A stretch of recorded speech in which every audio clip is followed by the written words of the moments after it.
Hello, എല്ലാവർക്കും നമസ്കാരം. അപ്പോൾ ഇന്ന് നമുക്ക് നമ്മുടെ ഔട്ട്ഡോർ പോണ്ടിലെ ഡാഫിനിയ കൾച്ചറിൽ നിന്ന് നമുക്ക് കുറച്ച് ഡാഫിനിയം പിടിച്ച് നമുക്ക് നമ്മുടെ ആക്സിലോട്ടിനും ഗപ്പിക്കൊക്കെ കൊടുക്കാം. നമ്മളെല്ലാ ദിവസവും ഇതിൽ നിന്ന് പിടിച്ച് കൊടുക്കാറുണ്ട്. അപ്പോൾ ഇന്ന് നമ്മുടെ അടുത്തിപ്പോൾ കുറേ ഉണ്ട്. അപ്പോൾ നിങ്ങളൊന്ന് കാണിച്ചു തരാമെന്ന് വെച്ചു.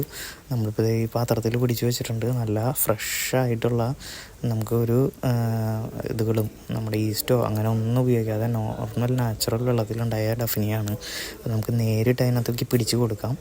നല്ല ഹെൽത്തി ആയിട്ടുള്ള ഫീഡാണ് ഇവയ്ക്ക്. നമ്മുടെ ആക്സിലോട്ടിന് പ്രത്യേകിച്ചും ലൈഫ് ഫീഡാണ് ഏറ്റവും നല്ലത്.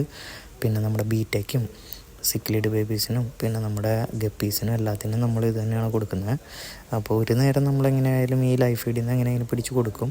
ഇതിനകത്ത് ബ്ലഡ് വേമും ഉണ്ട്. പക്ഷേ ബ്ലഡ് വേമിന് ഇപ്പോൾ കിട്ടില്ല. അത് രാവിലെ ആണെങ്കിൽ നമുക്ക് അധികം കിട്ടില്ല. ഉച്ച തിരിഞ്ഞാണെങ്കിൽ നമുക്ക് ബ്ലഡ് വേമിനെ കളക്ട് ചെയ്യാൻ പറ്റും. അപ്പോൾ നമുക്ക് എന്തായാലും ഇന്നത്തേക്ക് നല്ല പോലെ കിട്ടിയിട്ടുണ്ട്. അപ്പോൾ ഇതിനകത്ത് ഒട്ടും ഇതില്ലാത്തതുകൊണ്ടാണ് ഞാൻ നിങ്ങളെ കാണിച്ചു തരുന്നത്.